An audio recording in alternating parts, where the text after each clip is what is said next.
and a big namaskar from CILT India. Today we are having this webinar on leveraging technology for logistics and transport in the post-COVID era, and it's being organized with CILT. And the main one is VILAT, which is Women in Logistics and Transport. It's also a very, very active group within the CILT. And here I have the chairman of CILT India, Ragini Yechuri. I think it's better that she gives a good introduction and a warm welcome to everyone. There is Ragini. Good morning and a very warm welcome on behalf of VILAT India to all the distinguished speakers and all the participants of today's webinar. In these hard and challenging times, post-COVID-19, it has become all the more necessary to deliver more and more efficiently with reduced costs and errors. The technology so suggested and used by our experts in various fields can be adapted to all the wings of transport and logistics industry like roadways, railways, sea and air transportation, shipment tracking, and supply chain management. Traditionally, the male-dominated supply chain logistics industry was associated with heavy lifting work. However, with automation and technology and with work from home being the COVID norm, gender diversity is getting a conscious push, bringing the providing a new equilibrium on where we work in the industry. It is being realized that gender balanced team offer better work results and provide new perceptions to the business. So the wheels of change have started moving. So let us all get together to facilitate this process of gender smart solutions. That is, solutions that achieve overall business objectives of a client while closing relevant gender gaps in the process. I now request the galaxy of experts present in this forum to share their thoughts and experience for us all to gain. Thank you. Thank you, Ragini. Thank you so much. And yes, she has, brought in the importance of VILAT in CILT. Well, it's a very, very strong group within CILT. Definitely, and we have another advocate of women empowerment, that is Gyani. Now I would request Mr. Shanti Narayan, who is our chairman, and he's also the Secretary General of IC Center of Governance. He superannuated from the Railways as member traffic and was decorated with the Ministry of Railways Medal for Distinguished Service. He has authored a number of research papers on logistics and transport, and he is a very well-respected authority who is on board of a lot many research organizations and a lot many organizations related to transport and logistics. So here, Mr. Shanti Narayan, he'll give us the introductory address. So please. Thank you, Veni. It's my proud privilege to welcome our International President of CILT, Dato Razak, who has very kindly consented to be with us in this important webinar. We are also grateful to the distinguished experts on our panel who would be sharing their views on this very topical subject. We are gratified by the wonderful response from professionals of the Indian as well as international logistics community who have found time to be with us this morning.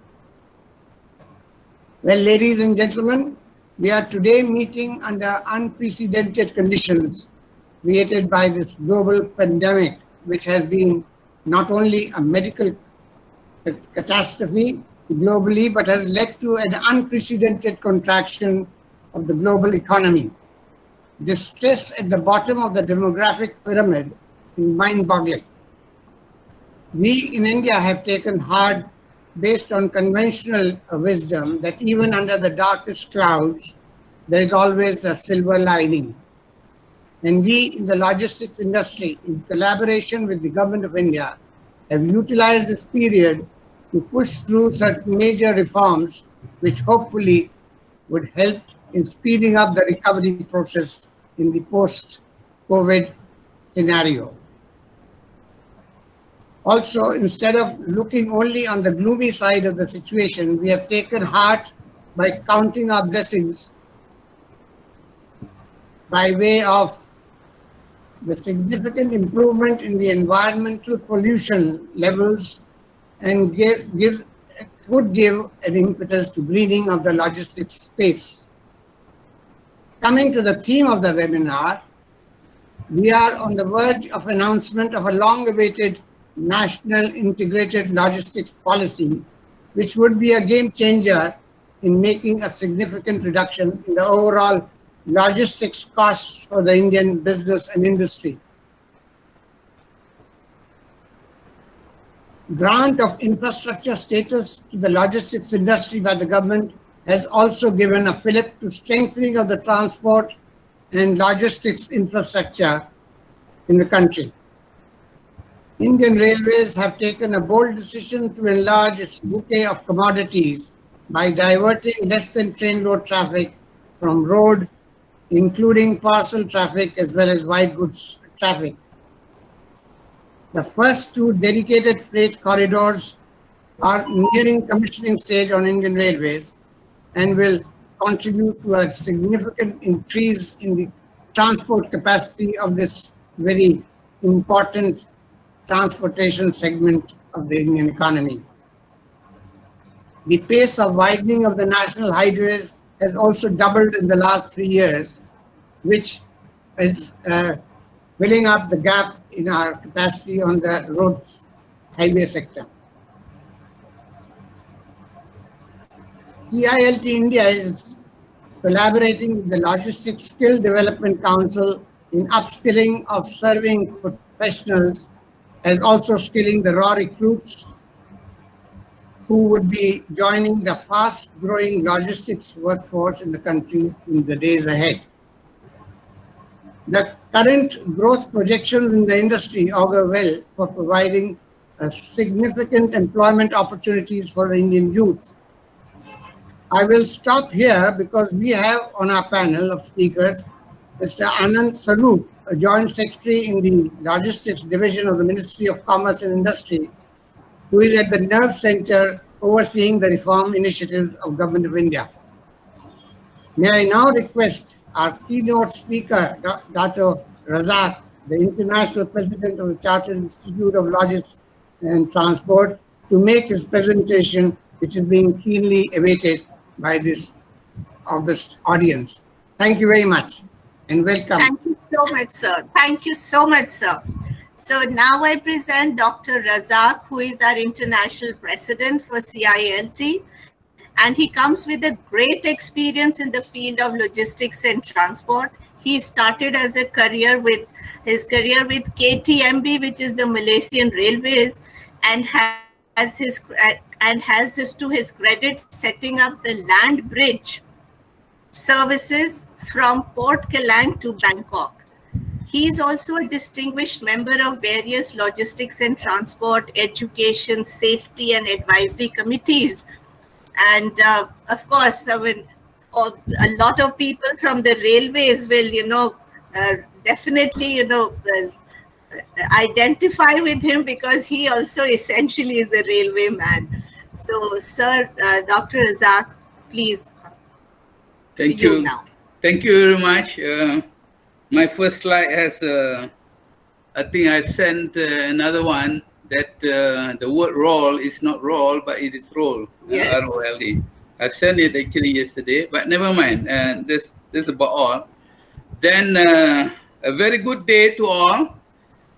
Sri Shanti Narayan, CIALTI President for India, Dr. Veni, Sanjeev Bhai, Rajini, Gayani, Council members of CIALTI India and Vilat India, Mr. Anand, Madam Monica, the eminent speakers from the industries, ladies and gentlemen. Allow me to congratulate CIALTI and Vilat India for the webinar you organized today.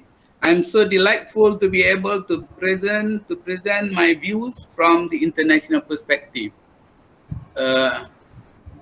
Is my voice can be heard loud and clear?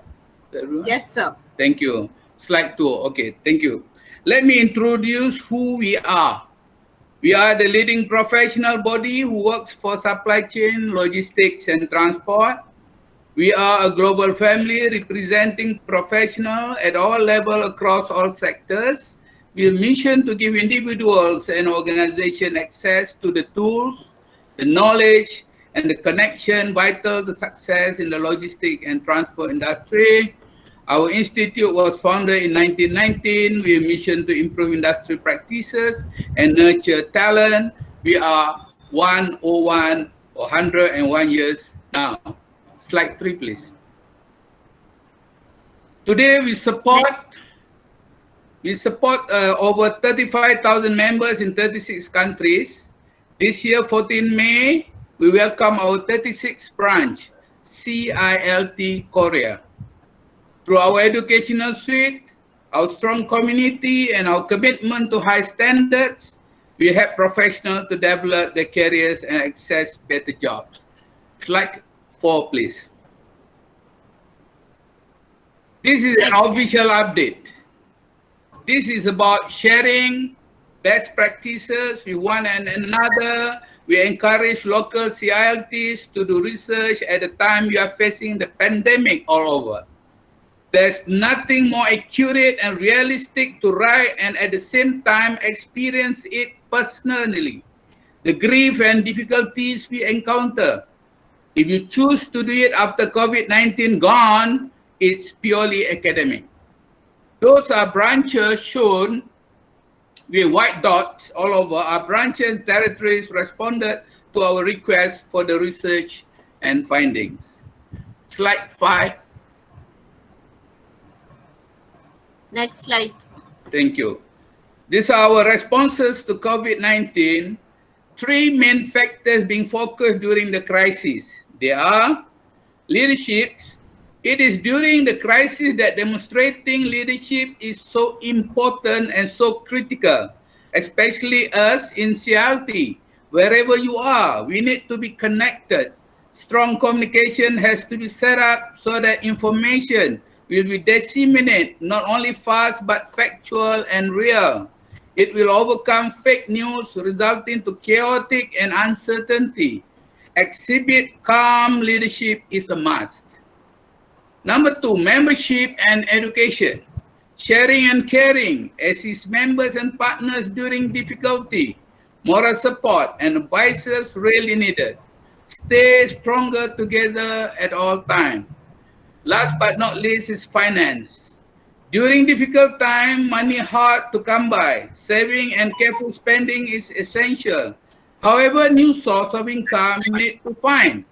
A new normal bring opportunities to us if we in the quickest time adapted to it. Slide 6, please. Next. I would like to present my 5 focus areas. As you are aware, I had in my first statement as international president early this year, listed down 5 important areas as the focus of my leadership. CIALTI, after successfully serving the industry for the last 100 years, we have to be relevant for the next century. They are as below. 1, inclusivity and care for every member and partner. CIALTI member countries to participate actively in supporting the mission and vision of CIALTI International by creating open platform and communication by means of video conferencing as what we are doing today, Internet TV and YouTube. please share your YouTube with other CLTs around the world. Secondly, green technology and sustainability develop solutions, sustainability and green agenda, a responsibility and privileged role to play, creating a friendly environment for the future of our planet and generation. Thirdly, uncharted territories. In the spirit of Stronger Together, we are exploring the uncharted territories, expanding CLT into the Francophone, Arabs, Russian, Europe, Japanese, and Latin Americas. That's what we are doing. Our 36 branches like Korea, we are looking at the possibility of going into the Francophone countries in Africa, like Cameroon, Botswana, and Rwanda, for instance, and Philippines in Southeast Asia. I'm looking forward to see whether I can put Brunei on board. There are some suggestions to me that we should look also the possibility of setting up CLT in Turkey, for instance. Best practices in managing crises. And before that, I would like to urge Sri Shanti, CLT Indah to look into the possibility of, exploring what do you call, the country in the Everest, near the Everest, like there are, Bhutan and Nepal. Yeah, that's right. Thank you. And okay, best practices in managing crises. In view of the present challenges, CLT believes strict adhering to best practices in managing the crisis and disaster, adapting at the quickest time the new normal and the new reality as a way forward. Now, last but not least is digitization in Industry 4.0. My focus will touch on the key mission of the Institute to provide accessible and high quality, embracing digitalization and Industrial Revolution 4.0 in education globally. To me personally, and I hope you all agree with me that these are the essence of the new institute in a new era towards the next century. Please, slide 7, next. Now let's talk about the topic why we are here today. Impact of COVID-19 on supply chain. CLT Hong Kong experience. COVID-19 outbreak is unprecedented and it happened all of a sudden and most of us taken surprise. The damage are high, though final estimation not known yet, but companies closed and countries can go bankrupt. This is where professionalism needed to understand, anticipate, and mitigate situation. Slide 8, next. How the logistics and transport world is changing. Globalization resulted in significant increases in international flows of goods and services in period 1975 to 2005. But will it be reversed? In the last 3 years, especially, there have been significant check on global trade. USA, China trade war, Brexit, Yellow Jacket of France, etc., all mainly political impacts. This has led to regional sourcing and alternative to China opening up, also as a result of increased costs in China and cheaper alternatives such as Bangladesh and Vietnam. Increasingly, the skill necessary to succeed in the supply chain have made it essential to have an international understanding, and carriers are now more global. Alongside this is technology, and this is also meaning manufacture does not necessarily have to be sourced from a low labor cost country. Again, pushing against the globalization trend. The environmental cost of sourcing many kilometers across the world will be another major factor to be concerned of. Into this picture, or adding to the scenario, now has come the impact of COVID-19. There are still many unanswered questions. These are some of them. When and how will major transport passengers mode recover? And will they ever be the same? Like air, rail have been badly hit. What is the new normal actually? Will IT and automation lead us towards the death of a supply chain as we know it? Is globalization down and out? Will the training of skills and behaviors necessary for success in the profession be now readily accessible to all? And has climate change and its impact on the supply chain been forgotten? Slide 9, please. These questions are beginning to see shape, but it is still too early in the crisis to think that we are now seeing answers as to what the new normal looks like. Economies in East Asia, for example, are beginning to recover, but we know that there remains great risk of epidemic returning home again. Decision will continue to be taken on the short-term basis, and decision taken will tend to be reactive and short-term rather than plan and invest heavily in the future. Therefore, there may be some changes in sourcing, but these will be tactically based and will be unlikely to need long-term decisions that involve capital and large new investment. For a year, at least, decision need 3 to 5 years investment horizons or longer will be put off until the health risk subsides and the financial risk remains with economies in decline, or at least if the vaccine discovered and available. Slide 10. Notwithstanding of being said before, how can logistic professionals succeed in their new world? Change will be gradual and be largely based on reduction of risk. Supply chain has already grown in stature and importance and is being realized as critical to recovery. Our profession will become more recognized and attractive.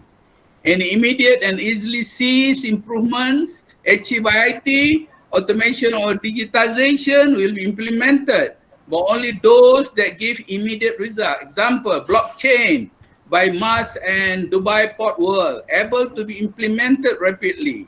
The concept is modally agnostic.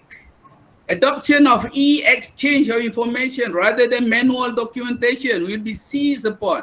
SAGT Port Colombo, South Asia Gateway Terminal, Colombo. Yeah, Gayani?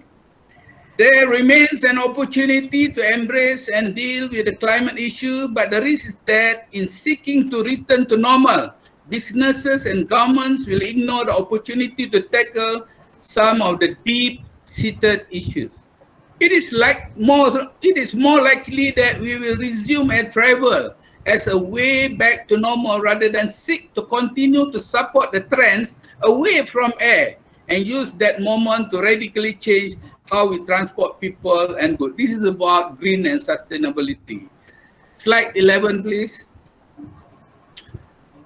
Since this is a Vilat India webinar, I'm proud to announce to you all the Career and Life Formula Program for Young Managers organized by Vilat Global. Congratulations to Vilat Global, Gayani, Vicky, and all her team. Slide 12. Yeah. CAF initiative from Vilat Global. Next.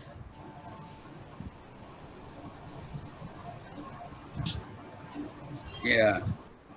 CAF initiative from Vilat Global, all Vilat, wherever you are, should take this opportunity to participate and encourage young talents too. They had done the pilot project last month or so in Hong Kong. And these are the program going globally for 2020-21 starting November. Next slide.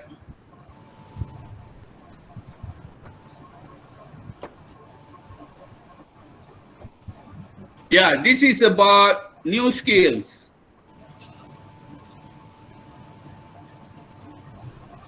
Now, IoT and artificial intelligence has replaced men and women. Big data and data analytics replace supply chain management. Now, agility is about responsiveness on data, right data at the right time. It's important for synchronized planning and intelligent supply. Now, slide 14. New management skill. Essentially needed. New normal is about new reality, new way of doing things, new perception, and new expectation, and new skill required. In digitization era, leadership can be destructive, but it could be an opportunity or a threat, an open-ended kind of situation. Technology replaces man and woman, as I said, but not all technology and IT alone. But without the integrity of the people, doing it will fail. For example, is work from home. Who supervise you when you work from home? It is your own integrity and honesty. In reality, during COVID-19 pandemic, there are potential losers and potential winners in business. All businesses will go through the change of curve. The change curve, look to the past. The sentiment will be with denial and anger, but looking to the future. The determination with exploring and acceptance. As such, we need confidence, morale, and effectiveness, and time will determine the result. Slide 15, last but not least, is my closing speech. Thank you, speech. CRT encourages sharing of best practice, networking to understand and collaborate, and finding solutions together. It is about everyone's matter. Stronger together is a philosophy and behavior we practice in CRT, working actively to bring people and culture together from across borders. Thank you so much. Congratulations, CRT and Willa India. Stay safe, stronger together. Thank you. Thank you so much, sir. Thank you so much. Our next speaker is Mr. Anand Swarup, who is presently Joint Secretary Logistics in the Ministry of Commerce and Industry. With the long experience of Indian Railways, he is an expert in handling trade issues, trade remedies, and intellectual property rights. He has handled important assignments as the permanent mission of India to WTO in Geneva, trade issues like North America Free Trade Agreement, ASEAN, and Latin America. Today, he will talk about the national logistics policy and some bit of what is the role of technology, wherein women come in here. So here is Mr. Anand Swarup. Sir, please.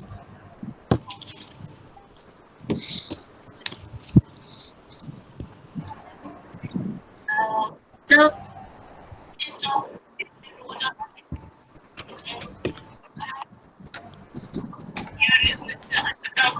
Yeah.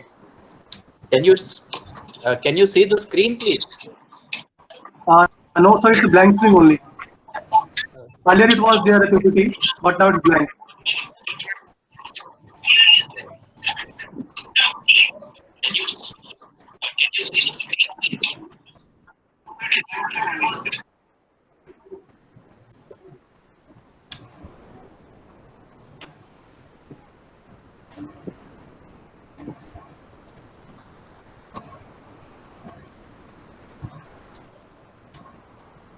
So try to present again. Just a minute.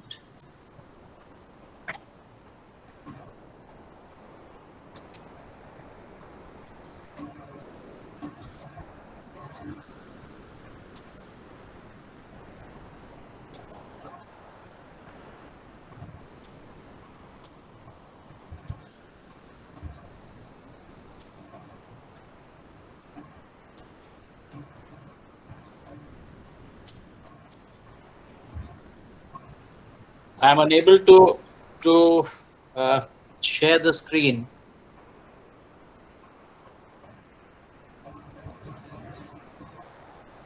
So there is an option called present now. Okay. You click on the option and it will ask you that the whole window and window tab. You can select a window. Okay. But then it doesn't. After the window, you will see the box. No, but in the window, it is only showing me the screen of the participants here. It is not showing me my desktop. Okay, so you have to first open that file, sir. Go to that file and open the file. After that, it will show here.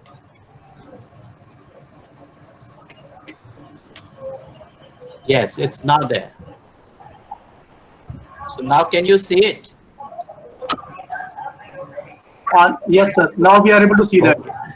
So first of all, thank you so much. Thank you, sir. Thank you so much for this opportunity. May I welcome the International President, Dr. Dato Razak, the CILT President of India, Sri Shanti Narayan, the Vilat President of India, Mrs. Ragini Yachuri, Monica Agnihotri, my colleague, eminent speakers, ladies and gentlemen. First of all, thank you so much for this opportunity to be amongst you all. In I think 2 months' time, this division would be 3 years old. I started this journey in November 2017. We were very young, like a child, unable to walk, talk, started learning. We had a lot of learning during the last 3 years. Thanks to Mr. Shanti Narayan, thanks to SILT, they have been our mentors trying to tell us how to navigate through this complex world of logistics. And now, when we celebrate our 3 years, hopefully by that time, our national logistics policy would be approved. I'll just give a brief background on the national logistics policy. Where are we at the moment? What are we trying to achieve? And then talk briefly about the digital initiatives which we are taking. The national logistics policy has these key objectives, which is integration. How do we integrate not only physical infrastructure, but digital infrastructure? How do we optimize the existing infrastructure? How do we standardize the physical infrastructure and the documents, the processes? How do we modernize? How do we simplify? How do we formalize? There's a lot of fragmentation in the logistics sector, especially on the trucking side, and how do we formalize them? And then how do we democratize the logistics so that everybody benefits from efficient logistics, be it the farmers or the MSMEs? These are some of the key objectives or the deliverables which we want to achieve over the next 5 years. Presently, our ranking in the Logistic Performance Index of the World Bank is 44.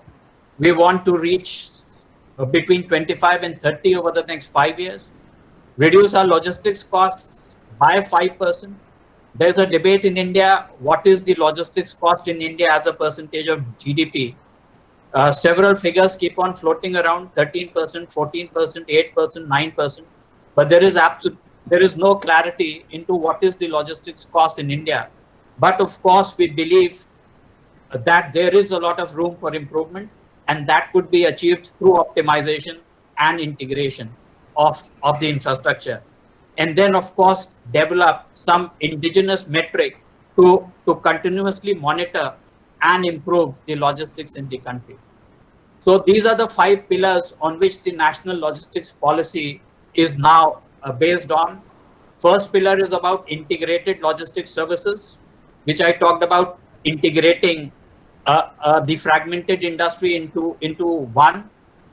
Second pillar is on multimodality, intermodal. How do we promote multimodality? How do we start shifting cargo from road to rail to waterways? Next is, of course, logistics needs of the user sectors, where we want to focus upon big users like the power industry, the coal industry, the fertilizer industry. How do we start giving customized solutions to those? Then, of course, is the fourth pillar, which is very important for us. It is on how do we improve our competitiveness through better logistics, and how do we integrate ourselves with global value chains. And last, the COVID has shown us the need for resilient supply chains. How do we digitize our supply chains, and how do we make them more digital? So these are the 12 levers on which the National Logistics Policy is now framed. First is a National Logistics Act. We are working on creating a National Logistics Act. We want to move to a paradigm of one country, one form, one liability. Presently, you have different carrier laws, 5 different carrier laws governing different modes of transportation. The liability is fractured across modes. You have 50 rupees per kg in railways. So you have 2.5 special drawing rights in the shipping industry. So how do we come up with one common liability and one common form across the country? That's the first objective. How do you start registering logistics providers? Presently, there are some logistic providers who are not registered. Freight forwarders are not registered. Trucking companies are registered either as partnership companies or as companies, but they are not registered as a service provider. How do we start registering them? How do we build a mechanism of dispute resolution? Can we have a system of ombudsman? So these are some of the ideas which would flow into the National Logistics Act. A concept paper is almost ready. It would be in public domain in another 10 days' time. The second is on creating a national logistics master plan for the country, where we want to map the entire infrastructure of the country. We want to see how are we promoting multimodality? Where are my regional clusters? Where are my industrial houses? Where are my agricultural clusters? And how is the logistics moving on that?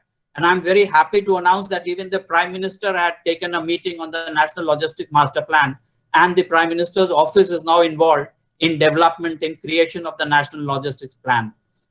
Third is, which is flowing from the National Logistics Master Plan, is the State Logistics Plan. Because unless we involve states, the National Logistics Plan cannot be in vacuum. So how do we start working with states and getting state logistics plan prepared, looking at agri clusters, looking at MSME clusters? Urban logistics is very, very important. Trucks have to wait for 12 hours, 13 hours to enter cities. Can we look at creating logistic hubs just outside the major urban centers? So that's the other idea in the policy. I talked about standardization earlier. Standardization is very important. Standardization is not only in terms of physical infrastructure. We are also talking about in terms of digital infrastructure. How do we standardize those? Formalize, as I mentioned. How do I bring people in the unorganized to the organized sector? And then benchmark my logistics service providers. How do I start rating them that this is a logistic provider of excellence, or this is a logistic provider with 2 rating or 3 ratings from the users? The other focus is on simplification, streamlining, and digital transformation. How do we simplify our processes? How do we remove complexity? We were doing an analysis. 125 forms are required at JNPT to make export or import happen. So can we reduce those? Can we simplify those? Then, of course, is on digital transformation. There's a separate slide. I'll talk on them later. Then, of course, is on multimodal, intermodal transportation. How do we start promoting multimodality? The Prime Minister talked about multimodal transportation in his 15th August speech. So now the focus of the government is that any new infrastructure which gets built would have to show multimodality, that how multimodality would take place onto that. How do we start promoting containerization? Because that's the best form of promoting multimodality. Seventh is on modern warehousing. Presently, warehousing is a very neglected sector, except for WDRA, which is the Warehousing Development and Regulation Authority, which governs and has certain standards on modern warehousing. Otherwise, there is none.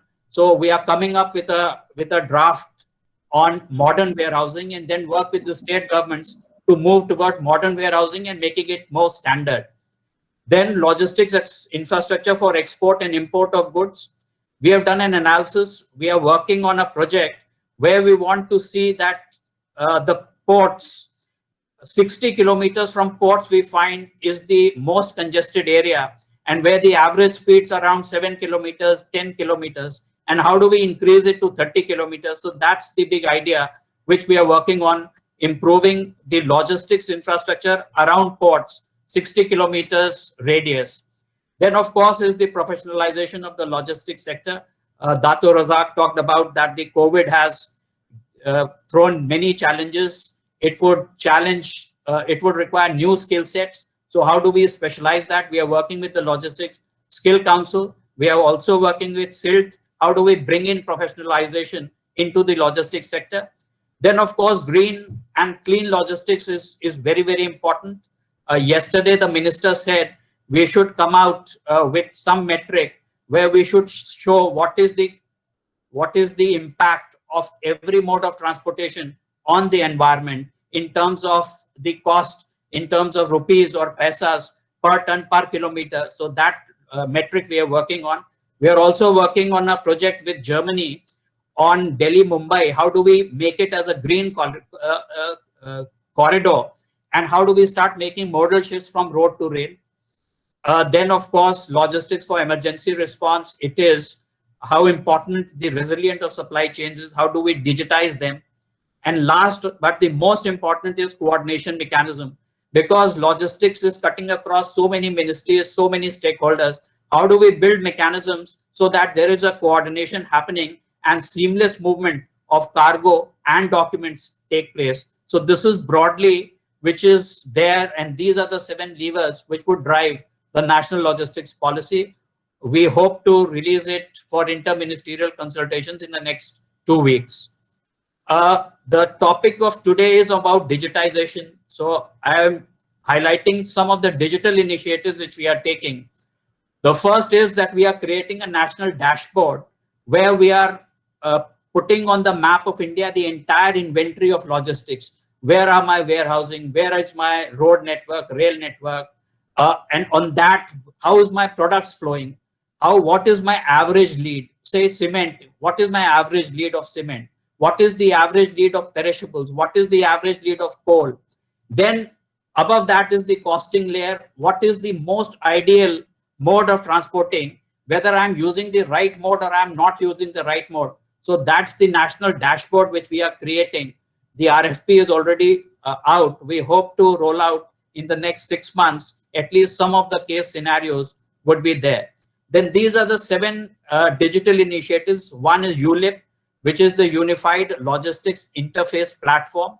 It is a private sector led initiative in collaboration with us. It is about the road sector, where they are trying to build a digital platform for visibility of the trucks on road. The second is warehousing in the cloud. We are creating a national registry of all warehousing in the country. Anybody would be able to upload, geotag their warehousing and upload it and offer their services. Third is Unnati, which is also a Niti Aayog led initiative. It is about job opportunities. How do we bridge the gap between the job seekers and the job askers? So this is one platform which would be used especially for logistics sector and focusing primarily on drivers. Then, of course, it's the secure document exchange. Although a lot of digitization has taken place in the logistics sector, but the first document and the last document continues to remain paper. First document would be the bill of entry or bill of lading, and the last document would be the proof of delivery. And majority of the cases, it continues to remain paper. So we have developed a platform where 36 documents can be exchanged online, including EXIM documents. Through blockchain technology has also been employed. So this is being now deployed on the port community system so that secured exchange of documents take place. The next initiative is on green channel for trucks. We have seen that there are around 95 reasons on which a truck can be stopped en road, and most of the reasons can either be because of the truck, because of the cargo, because of the driver, or because of the consignor and consignee. And all this information is already available on the digital platform. Drivers' details are available on Sarthi, trucks details are available on Vahan, cargo details are available on the GST and e-way bill. So where is the need for a person to stop the truck and do physical verification? So can we deploy technology and develop a system which offers a green channel for trucks, a risk management system for the trucks, so that trucks are not stopped en route? There was a recent study which says around 40,000 crores of bribes are paid on Indian roads every year because of these stoppages. So can something be done on that? The next is about digital freight exchange. We are in touch with the GSTN. They are offering their data to us. This we would be offering to the industry, where they'll be able to track what is the inventory of trucks or what is the inventory which is likely to occur on that truck, and then develop some digital tools on that so that my empty running of trucks goes down. And last, of course, is the platform which we are creating in the logistics division, where we integrate so many platforms which exist. Like we have the port community system, national air cargo community system is being developed. We have the ice gate of the customs, and there are so many different platforms, and we want to integrate all platforms into one so that seamless movement of cargo and documents happens. So this is all what is happening on the digital front, and these are the 7 initiatives on which we are working in the Department of Commerce. And the last, of course, since it's a function organized by the Women in Logistics and Transport, we were talking to the National Logistics Skill Council, and they informed us that women constitute less than 5% of the workforce in the logistics sector. And it is one of the lowest percentage amongst all the skill councils in India. So there is a lot of need there to improve the gender imbalance which exists. E-commerce is one growing opportunity. We find a lot of women getting employed into e-commerce. Freight forwarding is showing some promise. Women are entering into this field. And we believe that digitalization of supply chains would offer many more opportunities for women to participate into the logistics workspace. And I look forward to many more suggestions coming from this forum today so that those are incorporated into the policy. So that's all from my side. Thank you for your patience. Thank you so much.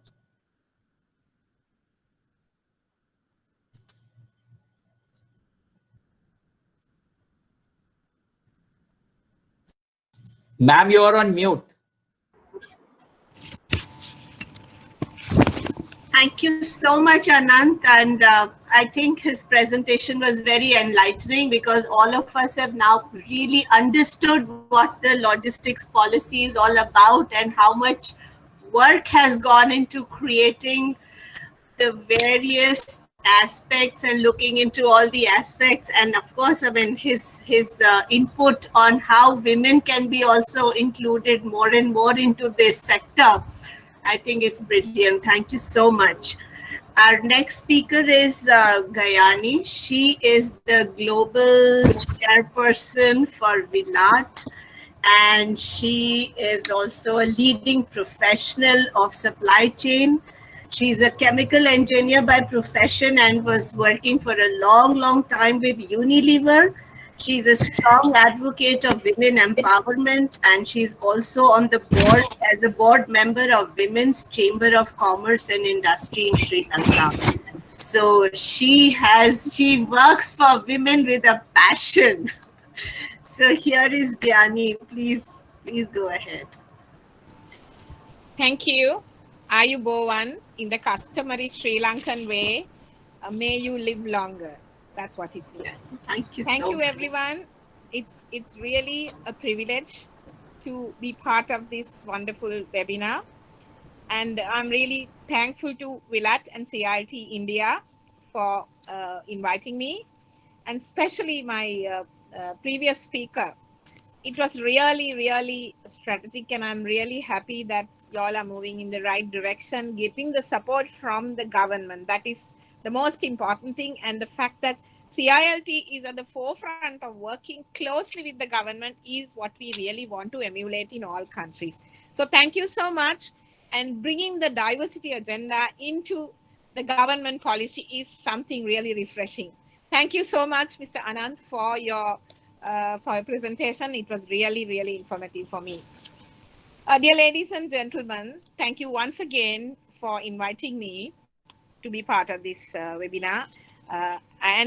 We all know the impact due to COVID has been unprecedented across the globe. Our lives and livelihoods have been affected. Supply chains have gotten disrupted, and air travel has almost come to a standstill, only for air cargo and limited travel. And that's why we are connecting like this. So however, COVID-19 has made us rethink the way we do things, and we are engaging more frequently than ever before now. So let's hope that we could come out of this pandemic once the situation improves, we will meet each other soon in person. So I have been speaking to the country chairpersons since I was appointed as a global chair in July to understand the challenges that each Vilat in countries face to strengthen the Vilats in their countries. And I know India has done a lot of work in the past so many years. I like your model, how you're integrating with CILT and doing these webinars together. That's the kind of support that we need from CILT, and you're leading the way for that. Thank you, Mr. Shanti Narayan, for doing that. And during my tenure, I am focusing on 3 areas. I aim to position Vilat globally in all sectors and regions. As you know, we are currently present in 22 countries. And you all know CILT is present in 36 countries. So we have a long way to go. And we are a very young organization. Only 7 years ago, we set up the global organization only in 2013. Our newest addition to our global family is Bangladesh, which we inducted last month. And many more in the pipeline, like our President Dato Razak mentioned. We let also some of the countries that CILT present, we are trying to consolidate our presence there. So Egypt, Turkey, Madagascar, Fiji, South Korea, I'm hopeful they all will join within this year, hopefully. Yeah. So if we get all those on board, we will have more Vilats joining, and we will support the CILT agenda as well. We need to grow our reach and expand our footprint in all countries that CILT is present, and also in new geographies like President's one of the priorities that he mentioned. This will certainly enable us to increase our membership and also be present in different sectors. I also intend to develop global partnerships. We have to tie up and have global partnership with corporates, various agencies, so that we can actually support Vilat at a global level and support our funding as well. So Vilat is a great platform to enrich knowledge, as we are part of CILT. We are children of CILT, one of the children, to develop strong relationship with our global network within the CILT family. We will, as you know, continue to drive our 4th strategic thrust, which we have developed for 4 years ago. They are leadership, mentorship, entrepreneurship, and empowerment. We will drive those initiatives with vigor while supporting the community through our CSR work. Within these areas, we will work to bring change to our industry and the wider economy. We are well aware of our role in society and our responsibilities, not just to women, but also to the planet and to the future generation. So we need to be at the forefront of this change towards a greener, more equal, and more socially responsible, digitalized, gender sensitive. I liked what Ragini mentioned, gender sensitive, digitalized supply chain and logistics industry. So we all know digitalization, COVID has brought about a lot of changes the way we think. In Chinese letters, crisis is a danger and an opportunity. I am being a born optimist. I always think it's an opportunity. Yes, we are affected. It's an opportunity for us. And it's a blessing in disguise, because things that we couldn't do in the past so many years, which we thought those are things that we can't even move, are happening now because of COVID. So therefore, digitalization is a great equalizer for women. Industry 4 enables new customer values. So through product customization as opposed to mass production. So this increases data generation and the model for data analytics. A job profile that was non-existent a few years ago. Women very often don't like to work in a logistics industry because it's considered a female unfriendly and male dominant. And the places are so gloomy, especially in go downs, in the warehouses. You don't feel like going there. But now you see more state of the art, automated warehouses with, you don't need to be physically there. Sometimes you don't have people, you have robots, running the warehouses. So that's a very interesting field to be in. So with education attainment, women outperform men in most countries in the world. So this automation and digitalization, therefore, is going to pave the way for a new future for women.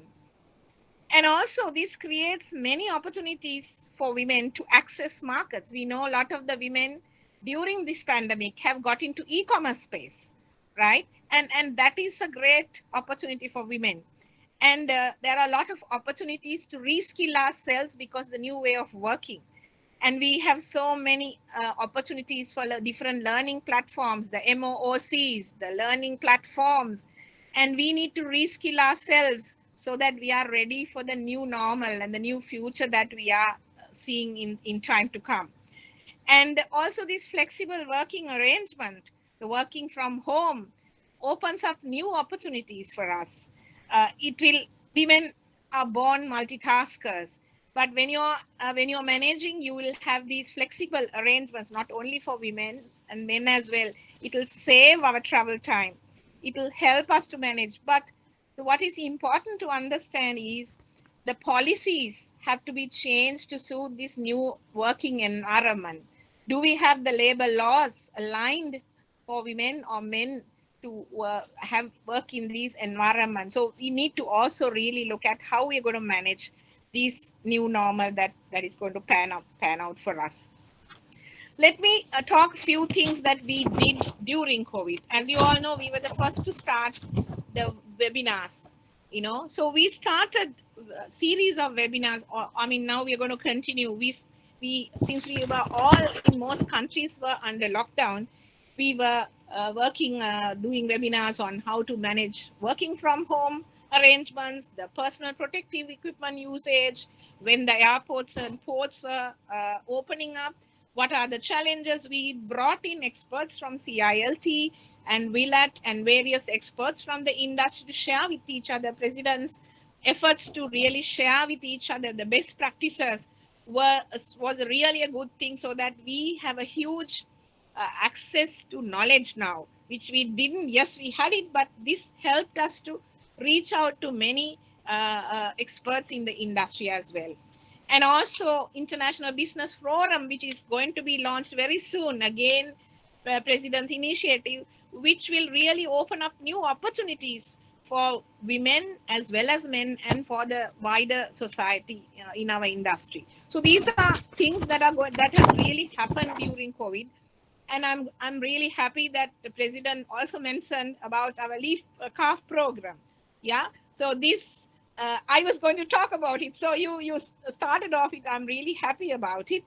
And this is one area we felt, based on a lot of feedback we got from countries, we felt you need to have a hybrid approach for technical skills and soft skills, marry these two types of skills to understand how do we create the right to women leadership to really go and break the so-called glass ceiling if it is there, right? So to reach the top and achieve the objectives that we all want to.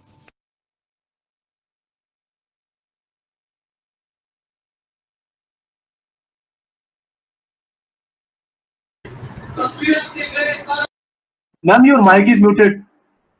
Gaini, ma'am? Now? Can you Ma'am, hear? now. Yes. Yeah, okay, sorry. So female labor force participation in our countries are not up to the mark. If you really look at India, female labor force participation, the latest figure is 24%. Sri Lanka is 36%, yes, slightly better. But in whole of South Asia, it is 23.6%. So we are way below if you look at the rest of the world. So we have a long way to go. So I feel digitalization, automation, and all the newly emerging technologies that are going to emerge during COVID and post-COVID times will really help all of us women to really show our skills and acquire new knowledge to help us to really contribute to the local industry, the local and the country and the global agenda. So that is going to really help us. So together we must craft and execute these innovative strategies to promote the value of our diversity, because especially we can replace machines with robots, but the emotional intelligence is something that we all possess. I think we have that skill better than men. So that is what we should make use of it. And then both parties will bring different skill sets to the table, and which we all can really contribute to our country's economy and to the society as well. So these are things that we women has to really take it to our heart. How do we really upskill ourselves? How do we really challenge our conventional wisdom and see how do we really look at things to do things in a different way? And with an open mind, look at this as a decade of change. And as we move forward, we must ensure that no one is left behind. So I believe that gender should not define what you want to do and should not limit one's aspiration. COVID brought in many challenges, but I feel these are all the dangers actually are just few, but opportunities far outweigh the danger. So therefore, I think as women, we have a huge role to play in the post-COVID era, and we need to be ready for that. We need to acquire new skills. The new jobs are emerging. So we need to have support with our CILT, and together we can go on this journey with much stronger. So I congratulate once again Vilat India for the progress you have made thus far. And I look forward to your continuous engagement and support in the journey ahead. So let us all join hands with a purpose and passion to drive progress with Vilat. And stay safe and well, and we are stronger together. Thank you.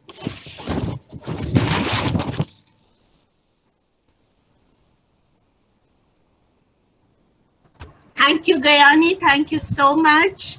Yes, women need to take the challenge and come forward, and more women we will see entering into logistics as a career option.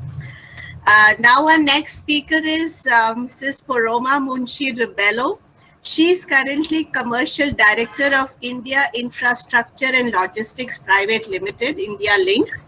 It's a subsidiary of APL Logistics and KWE Group. A shipping and logistics expert with an international experience in ocean and intermodal transportation. She's a member of the working group on Ports and Evaluation, Ministry of Shipping, and co-chairperson of ASSOCHEM, National Council on Inland Waterways. So she comes in with a huge experience on maritime industry, international trade, port management, and here, Mrs. Poroma. Ma'am, please. Thank you. I don't know if I'm visible, but I hope I'm audible. Yes, you are audible. You can slide your screen so you can be visible also. You know, perhaps I will not be visible because I'm going to be reading off another document. I don't have anything in front of me, but I want to say good afternoon and thank you very much for inviting me to speak at this very prestigious event. It is a privilege to see Mr. Razdaq Malik and all the other distinguished members, Mr. Anand Swarup, who is a leading light in our logistics industry. I have had the good fortune of engaging with him and several people on this team, on this webinar, and learned a great deal. And I hope also been able to contribute a little bit in my own way. So I will speak briefly on what we face today and what we can expect to face in the days to come.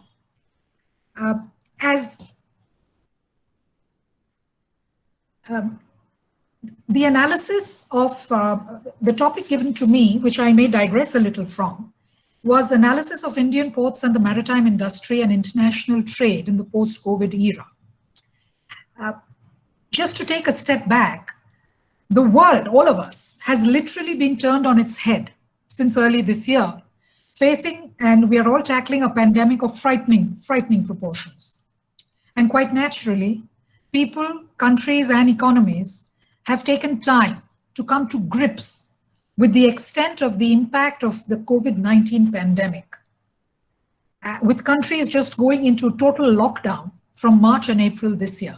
I don't think anybody in the world was prepared for what happened, and it took everybody, including governments, to really wrap their heads around next steps and what should be done next. So what happened here in India? and what does the future hold?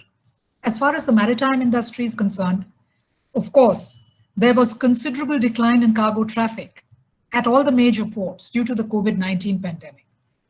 India has 12 major ports under the control of the central government. The Deen Dayal Upadhyay Port, which was erstwhile Kandla, Mumbai Port, JNPT, Mormugao, New Mangalore, Cochin, Chennai, Kamajar, earlier Ennore, Chidambaran, Vishakhapatnam, Paradeep, and Kolkata, including Haldia. All these major ports registered a 16.56% dip in cargo handled by them from 245.04 million tons between April and August this fiscal, as the numbers given out by the apex ports body, IPA.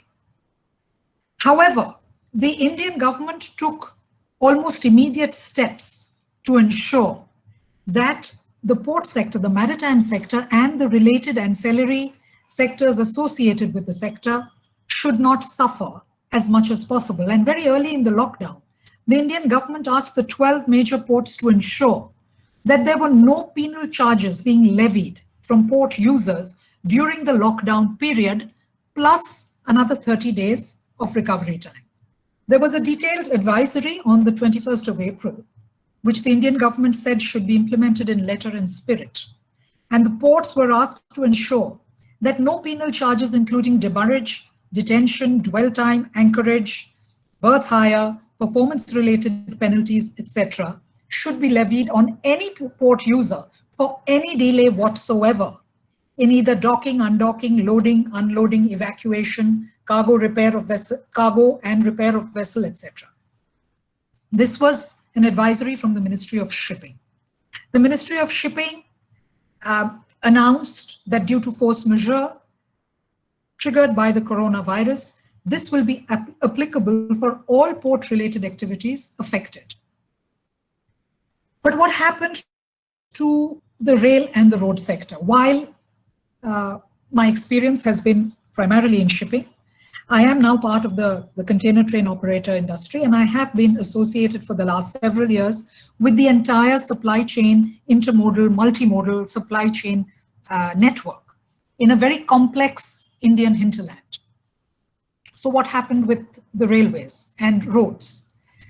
Rail operators, there was a lot of cargo at the ports and at the hinterland ICDs and CFSs. These needed to be evacuated, either in the export or the import direction. But we, as rail operators were finding it extremely difficult to balance their assets. Either there was traffic moving in one direction or the other. And due to very high costs of operation, train operators were rapidly going into the red. Very happy to say that the Indian Railways stepped in and gave relief to the sector. And they supported the sector by allowing free stabling of rakes and also did not charge for underframe running of trains. This proved to be extremely valuable for the sector because there was a huge backlog of exports, and we saw a sudden surge, strangely, in the month of about May, June, where exports just boomed, while imports obviously were drying up because primarily imports into India come in from China, Korea, Japan, the Far East countries. And interestingly, exports go out. So imports come in from the East and exports go to Europe and to the US East Coast. So it's an imbalance. Even shipping is somewhat imbalanced in this country. Having said that, the rail sector continues to underutilize the existing capacity that they have. Until today, several trains continue to be idle and stabled throughout the network. Several of the distinguished panelists have spoken about the road sector, particularly Mr. Anand Swarup, very right in everything that he has said. The road sector was even more badly affected because quite naturally, drivers left their vehicles and they headed home because nobody knew whether they were going to survive or not. Of course, things have come back to normal greatly, but the sector continues to be extremely volatile in terms of trailer availability, driver availability, and the cost of transportation. Moving a little forward, I would like to speak about, since CILT is very deeply involved also in the IT and technology platforms, I'm very happy to say that the JNPT, which is India's #1 container port, has been at the forefront of technology adoption in the country. JNPT has always been a very strong proponent of the port community system. And JNPT has now moved to the application programming interface, API, with 17 operational API messages which cover all the operational requirements of the port and its stakeholders. Very proud to say that during the very grueling time of COVID, both JNPT team and the PCS 1X team continued vigorous virtual testing sessions and spent many hours to ensure that there was no stone left unturned on the path to full application programming interface. This enhancement will bring real-time experience for data availability and acknowledgements in case of errors while transmitting messages. With this go live, JNPT and PCS 1X have ensured the future roadmap for API integration for other ports in the country who are already testing PCS and API. JNPT, which is India's premier container port, has continued cargo handling with the easing of lockdown restrictions and is slowly picking up. As domestic activity is picking up, the port operations are also picking up. This progress indicates an early sign of recovery, which is very, very significant during this ongoing pandemic. Despite the various challenges, JNPT has handled a noteworthy 1.6 million TEUs and has handled 694 vessels in the lockdown till 31st August 2020.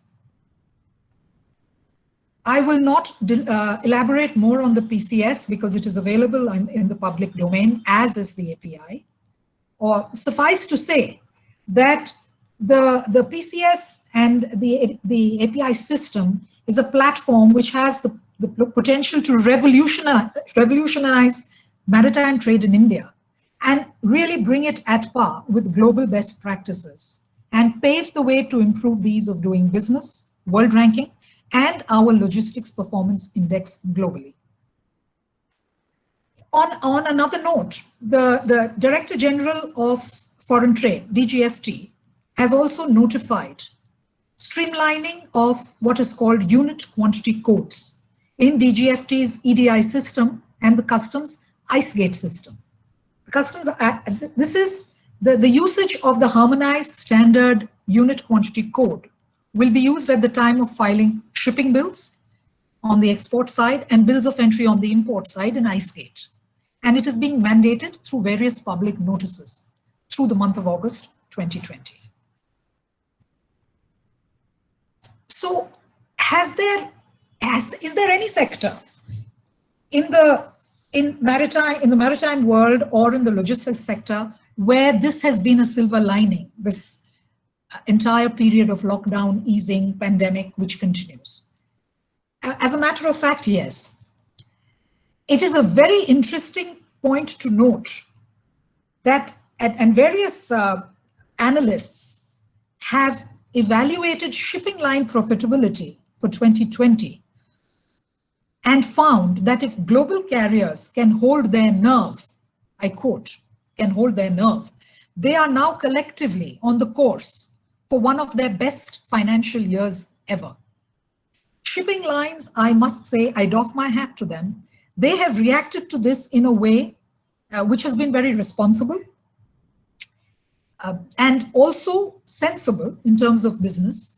They have managed their vessel deployments, they have managed vessel calls, they have voided calls, they've had many blank sailings, simply because the global trade has suffered so badly.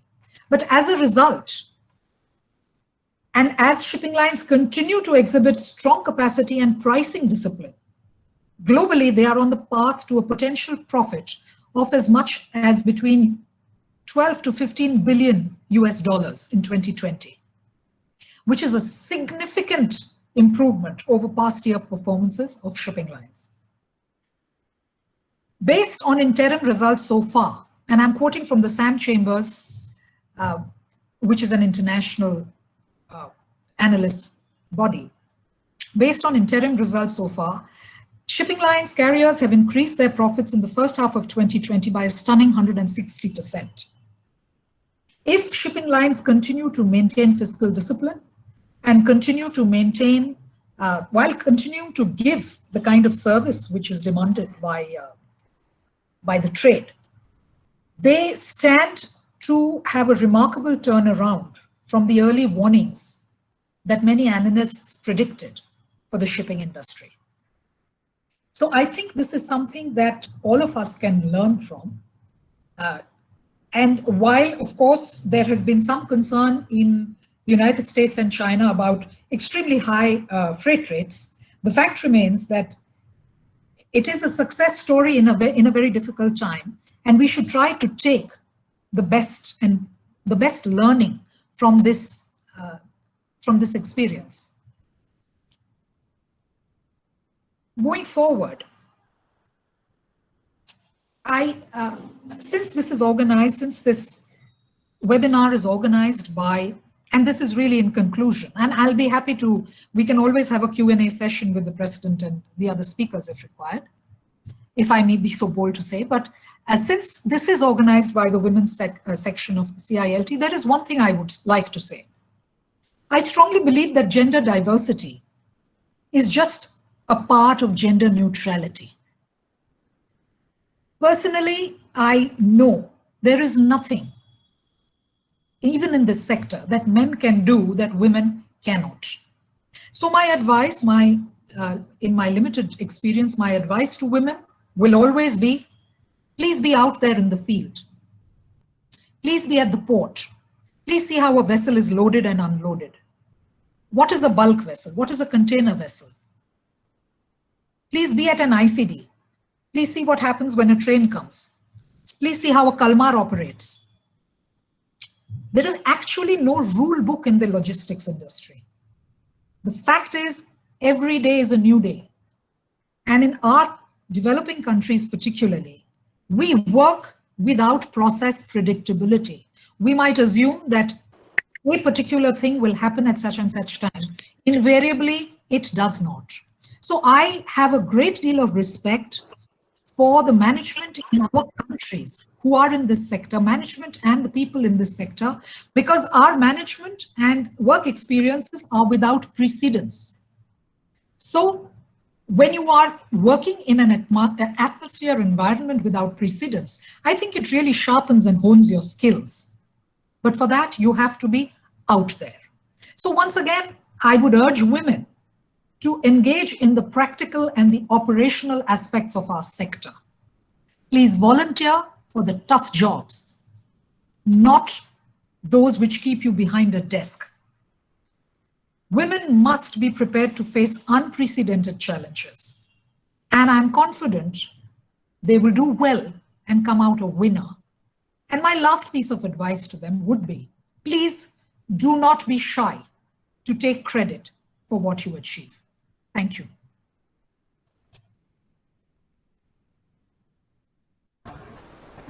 Thank you so much, ma'am.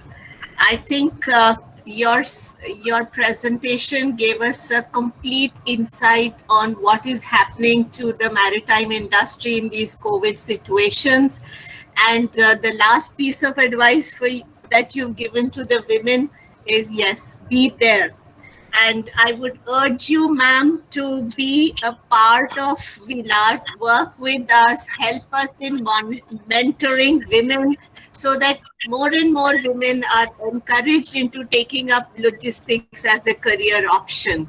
So I would really request you to work with us, alongside with us, so that we can, spread this message and make this a very, very successful venture. Thank you, ma'am. Thank you so much. Thank you, Veni. It will be my pleasure and privilege to be part of your team. Thank you. Thank you. Our next speaker is Dr. Monica Agnihotri. She is presently Divisional Railway Manager, Northeastern Railway in the Lucknow Division. She's a PhD in mathematical statistics with in-depth knowledge on PPP projects, infrastructure projects. She's been awarded the National Award for Excellence in the Railways.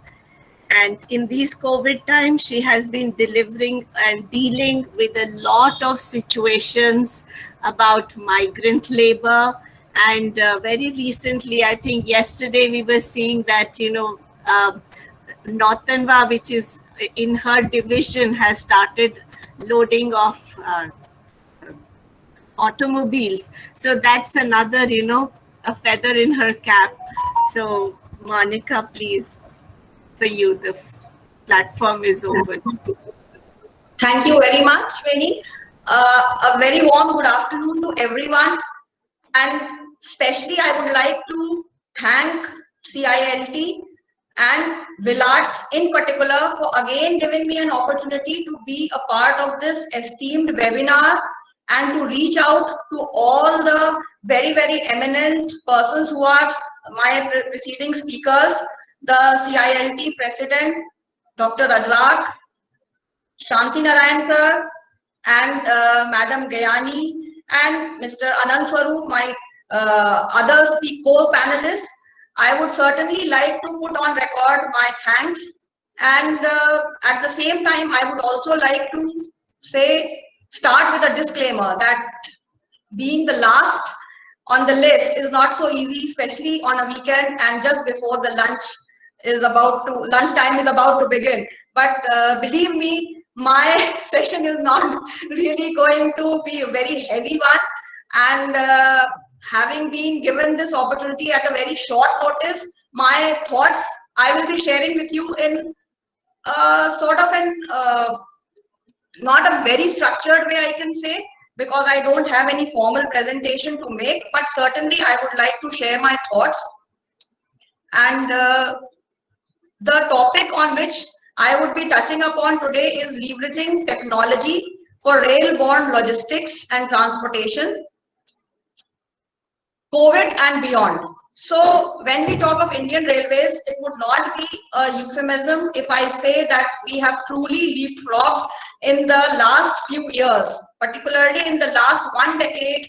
I would certainly say that we have become really, really technology oriented in ways more than one. Of course, being a very, very technical department in some respects, a lot of technology was already being used, but the way in which we have reoriented ourselves to adapt ourselves to the changing milieu, both social and economic. And as Mr. Anand Swarup mentioned, the logistics scene of the country is undergoing a massive change. So to adapt ourselves to the changing requirements of the industry, to our customers, we are certainly trying to do our bit. And COVID or no COVID, I would like to say that we have been continuously involved in the use of emerging technologies and cutting edge technologies so that it improves our efficiency. But yes, COVID has certainly had a very, very challenging effect and impact on the entire globe, and we have not been left untouched by it. But at the same time, I would also like to say that this COVID situation has given us an opportunity to really reassess our strengths and emerge even stronger. I'll touch upon some of these issues as I progress in my talk today. So to begin with, when we talk of technology in the logistics sector, we are primarily looking at technology for improving our efficiency, technology for reducing the cost, technology for a better and more safe and reliable system, and technology to increase our outreach, and to lastly, but most importantly, have a very, very good service delivery mechanism using technology. So the next part is that when we talk of rail logistics is embedded in an ecosystem consisting of a vast fixed infrastructure, that is the tracks, the overhead equipments, the signaling equipments, and also a movable infrastructure, that is when we talk of the rolling stock, the wagons, the coaches, the locomotives. And the difference between other logistic players and railways is that we not only operate, but we also own and maintain these assets. So there is a slight difference which I would like to point out to this august house, that there is a slight difference, because for any truck operator or any road operator, the road is not maintained or owned by him or her, or the shipping lines for that matter. So there is an inherent difference. But that takes us to another issue, that we have to keep our system in good fettle. It has to be maintained and made available at all times. The net downtime has to be as little as possible in order to increase our efficiency. And then comes the important part of operations. So if I can sum it up, the logistics in the railways can be segregated into three parts: the seamless operations, the robust maintenance regime to minimize downtime, and a customer-centric approach towards the delivery mechanism. Now, when we talk of the recent initiatives the railways has taken include the use of lot of emerging technologies like big data, artificial intelligence, machine learning, business intelligence, cloud services, agility, chatbots, Internet of Things, and you name it and it is there somewhere or the other. And apart from that, we are doing lot of work as regards the road ahead, because as we all know that we are in the process of a very big transition.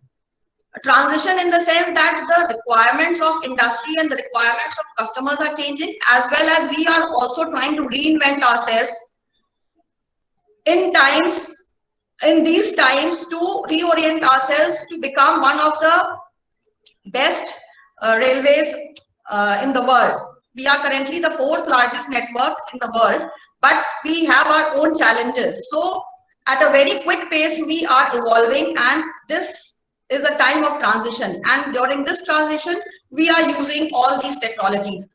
Now, if I may try to put things in a very simple form, when we are talking of logistics, first is the part of operations. When we talk of operations, we are having lot of IT-based systems which are enabling us to provide our services. For example, one of the vast IT applications which we are using is the Freight Operations Information System. As you all know, all the freight running of trains, the planning and all the how much is the loading, what is the rake management, what is the terminal management, what is the crew management, all that becomes a part of this massive IT application. This not only helps us in the day-to-day functioning, but is also helping us in making decisions for the future, because it is helping us in taking out lot of MIS, and this data-driven decision making is really helping us to take business decisions in the interest of the railways and in the interest of the industry. Similarly, when we talk of the passenger business side, then we have the Coaching Operations Information System, and this also helps us in maintaining very, very scientifically the coaching stock which we have, the passenger rakes which we have, the maintenance schedules and things, and how much is the requirement, where do we have to maintain. And when all these things are built into the system, it helps in a very, very seamless logistics, because if we know that we need 5 rakes for running a train, we know how to manage, how to schedule their maintenance, how to schedule people to come and work on them. All these things are there. Then we have a control office application which helps us in running of the control room. That is the nerve center of the railway operations. From there, we are able to see what is the scenario, how do we plan the operations, and it is again helping us in seeing where are the bottlenecks, where is a certain train delayed, where is it required to be intervened. The controllers and the officers in the control, they can manage things accordingly. When we come to the business side of things, there is the passenger reservation system, which is, I would say, one of the earliest IT applications in the country. and it has evolved in such a massive way to reach out to the lives of each and every one in this country. I don't think there would be very many people who would be left untouched in some way or the other by this massive IT application. Whenever we travel, we book a ticket, it is through the passenger reservation system. And then there is an unreserved ticketing system also. Although in the present COVID times, we are not operating the unreserved ticketing system because we are only running fully confirmed passenger trains.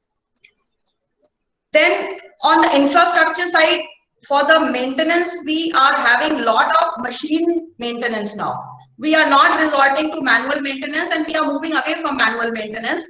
And to have a proper monitoring system, it is very essential to have a monitoring system. We are having track management system, we are having a bridge management system, we are having real-time testing units, and then network management system to ensure that the data communication is happening through the optic fiber cable, OFCs. The health of these systems also need to be ensured so that there is no disruption to any communication or any data transmission.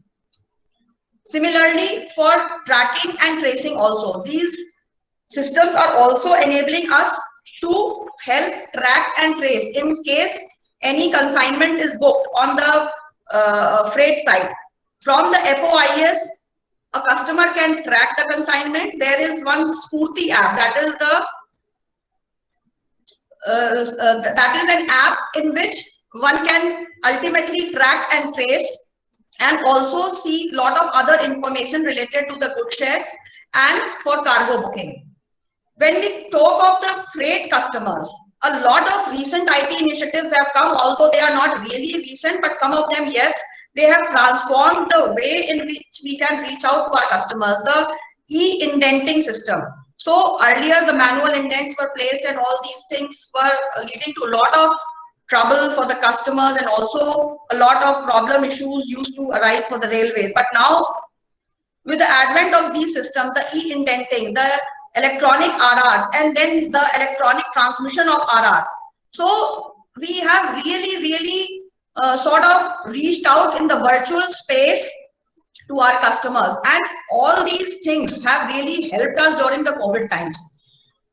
If you recall, when the lockdown first occurred and all the train services were put to a halt, and not only the train services, but the country also came to a grinding halt in many ways, the seamless supply chain of essential items could be maintained using the railway network in a very big way. And these were the times when, instead of being crippled by the conditions which were prevailing, which we were able to supply the food grains to the farthest points in the country by running long haul trains, the Annapurna trains, and all these things were facilitated because we had a very robust technology backbone, which we put to good use. This was also the time when we did all the backlog of the maintenance using technology. We also did a lot of commissioning of projects which we could not get the blocks earlier as a result of the heavy traffic which was moving on the system. But all these things were possible only because we could do things using technology. For example, if now we are working on any infrastructure project, the way we monitor it, there is a portal on which we are continuously monitoring the progress, and right up to the Prime Minister's office can see the progress of these projects, what is the financial progress, what is the physical progress, and what is the target date. And as a result, the accountability has increased, the transparency has increased. This has also resulted in improved efficiency, because when everyone knows that we are being monitored, there is no slackness on the part of it. There cannot be any slackness. When we talk of maintenance, I would like to touch upon certain issues. We have gone in a big way for predictive and preventive maintenance. When we talk of these things, we can I personally feel that it has been a really a big shift from the manual way in which we used to work with very rudimentary systems. Now we have the concept of a smart coach, a smart overhead equipment, a smart yard. What are all these things? They are not some particular entities, but it is a conglomeration of a lot of IT enabled and technology driven initiatives. For example, if I talk of a smart yard is one where we can detect any rail failures which can take place. We are having patrolling done through our staff who are given GPS trackers. The GPS coordinates are known. Similarly, we are doing geofencing of our stations so as to monitor the location, exact location of any failure which has occurred. Likewise, the smart OHE, that is the smart overhead equipments in the electrified territory. They are also having lot of components. Let us say there were a lot of problems related to, for instance, the area in which I work. Lot of issues arise due to kite flying because lot of our tracks are running through the city area, the urban areas, and people are fond of flying kites. Or there is a monkey menace in certain areas. So all these things which were leading to tripping and failures, these things can be managed. Then we have this SCADA system, supervisory control and data acquisition. From the control itself, we can monitor things, we can shut down systems, we can do things and prevent any unsafe situation to arise, or take very many preventive steps, or manage things even from the control in a remote way. So all these things, these technologies, as you can see, are helping us to do things remotely also. It is not necessary that it has to be human resource intensive. All these things have helped us in the COVID times, because during these times we could not do any activity which were labor intensive, but then using all these tools we were able in a very big way to achieve what we could. Now when we talk of signaling systems and the operations of the trains, we are also having the data loggers which are capturing all the events which are helping us to monitor safety in a very, very big way. Just the other day there was some incident which occurred on our division, and within no time I'm telling you, we could retrieve the data, we could simulate what had actually happened, and we did not have to resort to any sort of detailed investigation or any people being put on the job. We could see with our own eyes what had happened. The signal had failed, and what had the driver done, what had the station master done. So all these things are really, really making things easy for us in a certain way, but at the same time they are also improving the efficiency and the safety of the system. Now I would like to come on the service delivery mechanism. When we are talking of the service delivery mechanism, a lot of initiatives have been taken to enable the customers to use the railway system in a very, very productive manner. As you all know, the e-ticket, or then the mobile ticket on the PRS and now on the UTS also. All these things have taken the tickets to the doorstep of the customers. The customer need not come to the station to buy a ticket. Within no time, a person sitting in any part of the country or even outside. I know many people whose elderly parents are living in India, but they are living abroad. And through the IRCTC, they are able to book the tickets sitting 5,000 kilometers away. Similarly, the value-added services and also the digital transactions which are being done, all this is an outcome of the technology which the Indian Railways is leveraging in a very, very big way. We are also using clean and green technology to the extent possible, as a result of which we are now electrifying our routes in a very major way, Philip. We are also installing solar panels on a lot of installations and also on vacant lands. We are doing net metering So all these things are helping us in getting clean and green energy provided at very reasonable rates, and also reducing the energy losses. So put together, I would say that when we talk of Indian Railways, whether it was COVID or even before that, we had been using technology in a very big way. When we come to COVID, we also found that a lot of things which we thought would not be really useful to us really came to our help.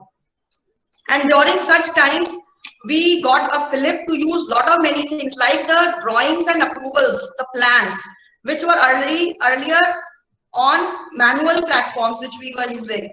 We have started using in a very big way the e-drawing approvals and sanctions platform, as a result of which I can say that now as the divisional railway manager, I am able to see how many proposals are pending for my approval. There is a dashboard, I can see that. And I can question people, yes, why is this pending with you for the last 3 days?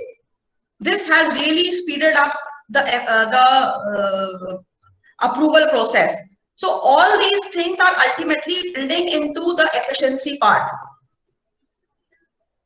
During the COVID period, we have also run a lot of Shramik special trains. And these were the times when things were really difficult. We had to reach out to the people in a very big way. And as I had discussed in one of the earlier webinars in detail, the process of registration, the process of putting these passengers on the trains and then moving them, a large sum of almost 6.5 million passengers moved at that point in time, it would really not have been possible had this technology not helped us. So even today, when we are in the constant fear that maybe COVID can strike, many of my colleagues have been sort of afflicted by COVID, but that has not hampered their efficiency. And I'm very, very proud to say that a lot of my officers and my fellow colleagues, despite being struck by COVID, they have been working from home using e-office. So I come to this part also, that office administration and automation has also been really, really helped in a very big way through the use of e-office. And it is not only at the highest level that we are using e-office, it is now percolating to the lowest level functionary also. For instance, I'll tell you, on our division, we have implemented a 100% paperless working from the 4th of July this year. And it was not easy because at the office level, even only officers are there. It is easy to tell them they are technology savvy. But at the working field unit level locations like the stations, we have set up e-kiosks. The concept of e-kiosk is to provide e-office facilities as well as other e-initiatives which we have, like the human resource management system or the contract management system or the track management system, in which the people have to feed their inspection notes or they have to send the data to the headquarters for approvals. All these things are now coming to us on the online platform. This has really transformed the lives of the people in a very big way. Now you do not need to move out to just deliver a bit of paper or piece of paper. If you have to submit any proposal or any approval has to be taken by any functionary within the railways or even for the outside customers also, they are applying to us online using email and online services. And I think it is the way ahead, because had it not been COVID, we were sitting in a space where we were comfortable doing what we were, but this adversity has turned into an opportunity for the Indian Railways, because every minute of it we have utilized to improve ourselves and to improve our efficiency, to improve our delivery mechanism. And I am pretty sure that this is a change which has taken for the good. So apart from the bad side of COVID-19, the good side is that we have really taken to technology in a very big way in our day-to-day functioning. Because there was technology all along in the railways, but at the cutting edge level, at the lowest level, maybe we were not understanding the importance of how this IT initiatives, how technology could really change the perspective in such a short time. So with this food for thought, I will leave you with these concluding remarks, and thank you for bearing with me. Have a great weekend and stay safe. Thank you very much. Thank you, Monica. Thank you so much. And yes, what she says is absolutely correct. Digitization brings in efficiency and transparency. And she has, to her credit, converting the Lucknow division into a paperless, division where everything is completely digitized. So kudos to you. Thank you, Monica. Thank you so much. And I think with more digitization and with more application of technology, I think there will be more opportunities for women to participate into or take up career option as logistics. And to that end, I think we would really like to take the help of Mrs. Poroba and Monica to help us out with our mentoring sessions and to help us and guide us as to how we can, spread this message of to the women, especially to enter into this sector. Thank you so much. And then one more question to Mr. Anand. Your explanation to the logistics policy was fantastic, and the whole idea of how emphasis is on digitization. My question to you is that in the post-COVID era, do you foresee more and more women entering into this sphere? If yes, then where and how? Thank you for the question. As I mentioned in my presentation, I foresee that as in more and more digitization happening, we'll see many more women coming into the logistics sphere. A lot of new initiatives are being seen, like many of the fulfillment centers of the e-commerce companies or logistic companies are now seeing a lot of women participating in those areas. I also see railways has made a good beginning. Now you have loco pilots, women loco pilots are there. On the trucking side, it is limited. But of course, as Paroma was mentioning, we need women to be at the ports. We need more women to be at the airports.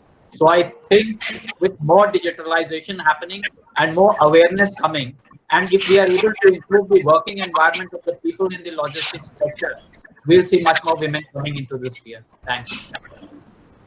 Thank you so much, sir. Thank you so much. A small question to the president, Dr. Razzaq.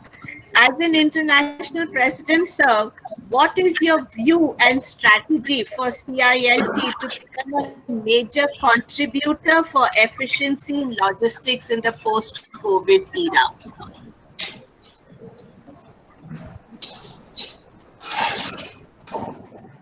Thank you, Dr. Benny, for the questions. First and foremost, that as I said again and again, we are heading to a world where we are not, the world will never come back to what it is again. I think that is very sure. And if you don't adopt or adapt the new normal, new way of doing things, we are going to get lost and will be, left behind. So while we are so sentimental with what we are doing so far, I think whatever the speakers have said and all that, everything is being focused to make sure that it really suited well for us to face the new reality of life. Now, this new reality of life is something that sometimes is that we need to double up our effort, our concentration, and the most important thing is our moral value must be there and all that. As I said to you, technology can change from time to time, but as a CILT professionals, we are men and women, and what is more important to us is keep together, stronger together, share best practices. Let us be more transparent with each other and all that. And during difficult times, we must be always together. And I say, as Gayani rightly said that, or even Sri Shanti Narayan says, there's always a silver lining, right? So the opportunity is there. Disaster we have to endure, but at the end of the day, it is the spirit of stronger together that makes us actually to be more relevant in the next century. Thank you. Thank you so much, sir. Thank you so much. I see Mr. Finbar also is there. He's very patiently listening to all of us. And for him, it was really very early in the morning. Sir, would you like to put in a word as Vice President, CILT International?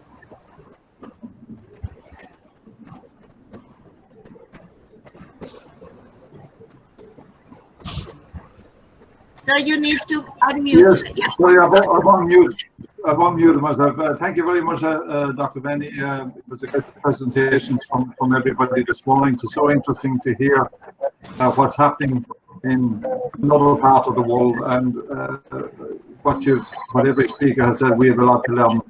And as Dr. Razak, we have to work together, and stronger together we will be more, as CILT, I think we will help the world to recover from this COVID situation. And your platform this morning will be very good to spread the information and details of CILT and Willet around the world. Thank you again, and thank you for the invitation. And thank you so much. One other thing. I think we mentioned corporate involvement, and through the IBF platform would be a great opportunity to get more corporate involvement with us. I know we're individual organisation membership, so corporate involvement and support will help us to grow. So thank you. Thank you so much, sir. Thank you so much. Lastly, I would just ask Ragini, our Vilat chairperson, to formally say a vote of thanks to all the panelists, to all the participants. So, Ragini, please. Thank you, Veni. You've conducted the whole thing very well, I should say. And thank you all, Dr. Razak, Dr. Finbar, Gyani, and Mrs. Rubello, and Mr. Shantinayan, of course, for having graced this great occasion, and all the participants who have taken the trouble to be with us today and make this program into a success. Thank you all very much. Thank you. Good day. Thank you so much. And with this, we come to the end of this webinar. And Dr. Razak, CILT India will definitely do its best to spread the message of logistics and transport in India. Thank you so much, sir. Thank you. Thank you. Bye-bye. Thank you.